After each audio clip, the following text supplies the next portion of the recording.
ઘટનાઓમાં ન્યાય નથી અપાવી શક્યા ભાજપ વાળા. અમે લડ્યા, અમે ન્યાય નથી અપાવી શક્યા. મેં અનેક ઘટના ગણાવી, આવેદન પત્ર, નિવેદન, ધરણા, રેલી, સભા, સરઘસ, ન્યાય નહીં.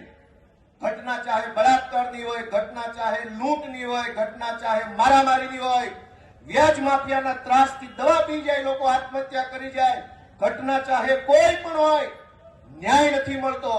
અમે બહુ કોશિશ કરી, અમે પણ ન્યાય નથી અપાવી શક્યા. એની હું બધાની બે હાથ જોડીને માફી માંગુ છું કે અમે નથી ન્યાય અપાવી શક્યા.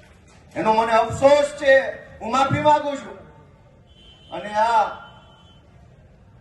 અમરેલીની દીકરીને જે પટ્ટા માર્યા છે, હું એમ માનું છું કે હવે ગુજરાતની સભા સુરતમાં ભલે હોય, આ સંબોધન આખા ગુજરાતને છે મારું.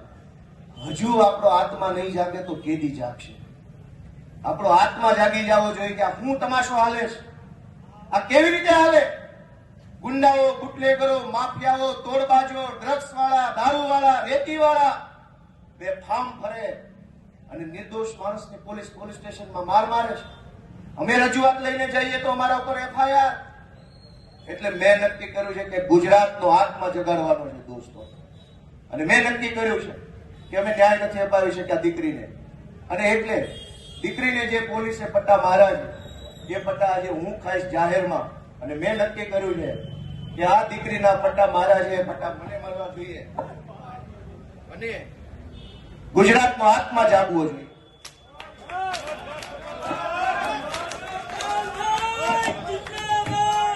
ગુજરાતનો આત્મા જાગવો જોઈએ. હવે ગુજરાતનો આત્મા જાગવો જોઈએ. મૂકી દો, આત્મા જાગવો જોઈએ ગુજરાત આખાનો. દીકરીને પટ્ટા કેવી રીતે પોલીસ મારે? મૂકી દો.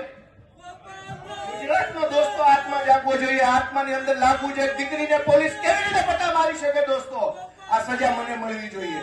આ સજા મને મળવી જોઈએ. જેને જેને દીકરીઓ, ગુજરાત આખાની દીકરીઓ પર અત્યાચાર કર્યા, સજા મને મળવી જોઈએ. દોસ્તો, અમે ન્યાય નથી અપાવી શક્યા, એનો મને અફસોસ થાય છે. અમે ન્યાય નથી અપાવી શક્યા. દોસ્તો, હું ગુજરાતનો આત્મા જગાડવા માંગુ છું.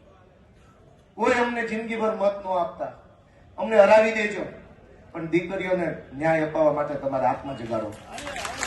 તમારા આત્મા જગાડો.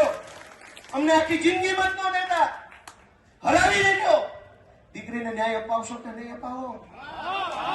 અમે મહાન નથી, કાલ મરી જઈશું.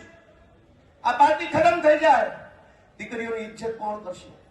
અને આ એક દીકરીનો સવાલ નથી. ઝઘડિયામાં બળાત્કાર થયો, જસદણમાં બળાત્કાર થયો, દાહોદમાં બળાત્કાર, ચારો તરફ બળાત્કાર થાય છે.